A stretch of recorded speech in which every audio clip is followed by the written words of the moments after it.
L'invité de TV5 Monde, semaine spéciale. Je suis très heureux de vous retrouver ici à Tunis pour les journées cinématographiques de Carthage avec Nicole Garcia qui présente en avant-première mondiale, on va dire, son nouveau film Un balcon sur la mer, Jean Dujardin, Marie-Josée Croze.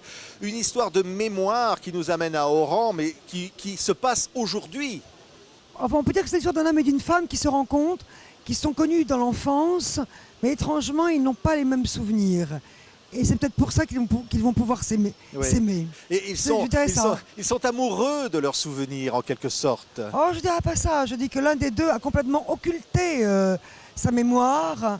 Et il rencontre une femme qui est tellement mystérieuse, qui est tellement étrange, alors que c'était la petite fille qu'il connaissait, qui habitait à la fenêtre en face de chez lui, qui va devoir enquêter autant sur lui-même, sa propre mémoire, que sur elle. Oui. Et que c'est cette femme... Voilà, on peut pas délivrer l'énigme du film. Non, bien sûr, parce que c'est une sorte de thriller. Oui. Il y a un suspense. Hein. Oui. On se demande ce qui va se passer. On sent qu'il va se passer quelque chose. Bonjour. J'avais peur de vous rater.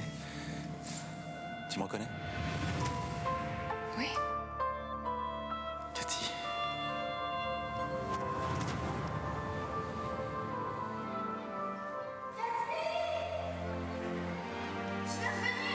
L'amour est une quête qui peut réserver des surprises. Absolument. Et puis on pourrait dire aussi que le film pourrait dire un peu qui aime-t-on vraiment, quoi. Ouais. Qui aime-t-on vraiment voilà, au fil de la mémoire, des pièges de la mémoire.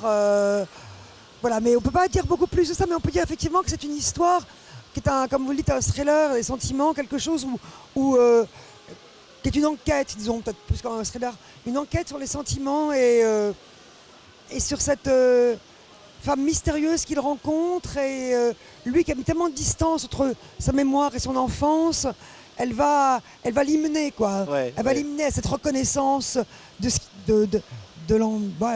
l'enfant, de l'enfance commune qu'ils ont eue et de l'enfant surtout qu'il a été et qu'il avait complètement occulté. Ouais. Un balcon sur la mer, qui est le titre du film, c'est l'image de l'enfance, des souvenirs que l'on a de sa propre enfance.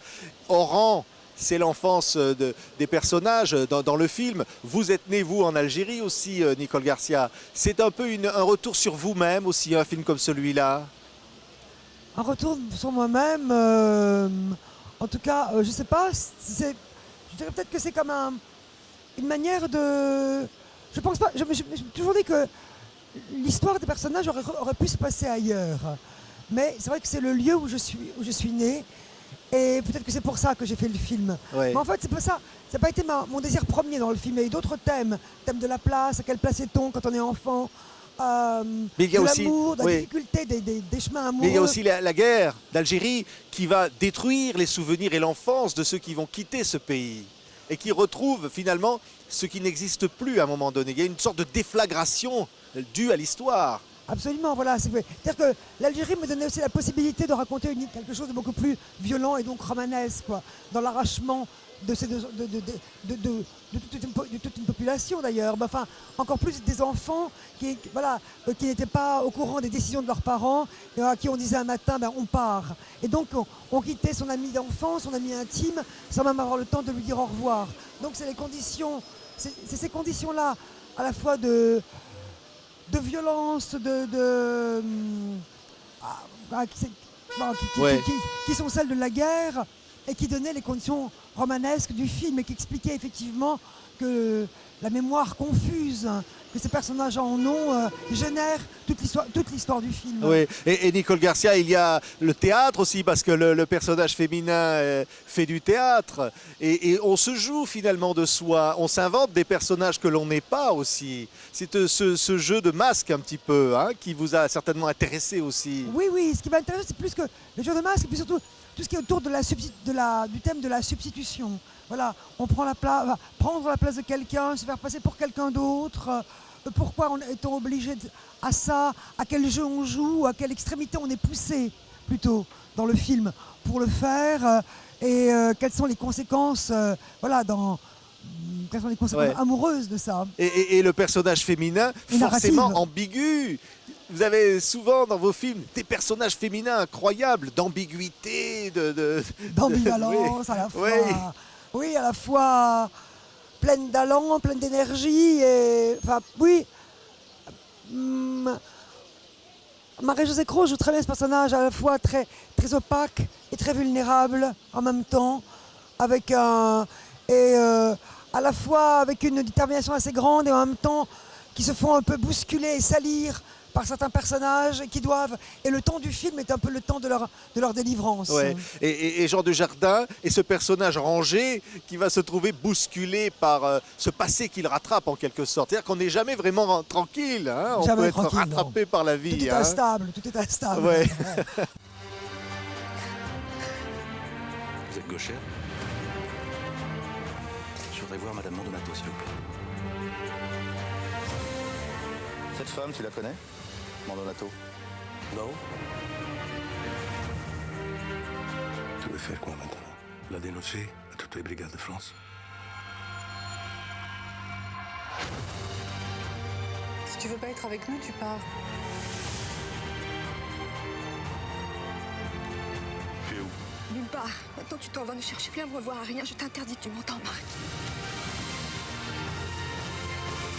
Nicole Garcia d'être ici hein, pour ces journées cinématographiques de Mais je Carthage. pense qu'on est là sur des ficus, qui est Hein l'exacte végétation d'Oran et de tous les pays méditerranéens, dans des trottoirs que je reconnais. Enfin, en fait, voilà, j'ai le goût de tous ces pays. Là, peut-être c'est un retour dans tous ces pays méditerranéens.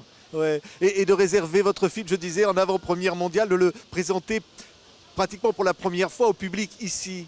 C'était important. Oui, j'ai commencé à faire une tournée en France, mais c'est la première fois que je le présente à l'étranger, ici à Carthage, et j'irai aussi à Marrakech et peut-être à Alger. Donc c'est incroyable comme une histoire à Alger et à Oran. Donc il y a une demande très forte des pays méditerranéens pour voir ce film. Donc c'est bien, quoi. C'était pas... Voilà, ça me semble très, très juste et très gai. Ouais. Et en se promenant ici, on voit beaucoup de balcons sur la mer. Hein. Ça provoque toujours la même émotion en vous? Ces balcons, sur ces murs blancs et puis cette mer incroyablement bleue. Oui, en fait, le balcon sur la mer, c'est un peu toutes les villes du rivage algérienne, méditerranéenne. Et on disait qu'Oran était comme un balcon sur la mer, comme ces villes qui donnent sur la falaise face à la mer. Et voilà, et ils se souviennent de ça. Qu'ils vivaient dans un balcon sur la mer, sur un balcon sur la mer. Merci infiniment, Nicole Garcia. Merci. Merci infiniment d'avoir été notre invité pour ces journées cinématographiques de Carthage. Nous étions ici à Tunis. On continue ensemble. On se retrouve demain, semaine spéciale, l'invité de TV5 Monde. Merci.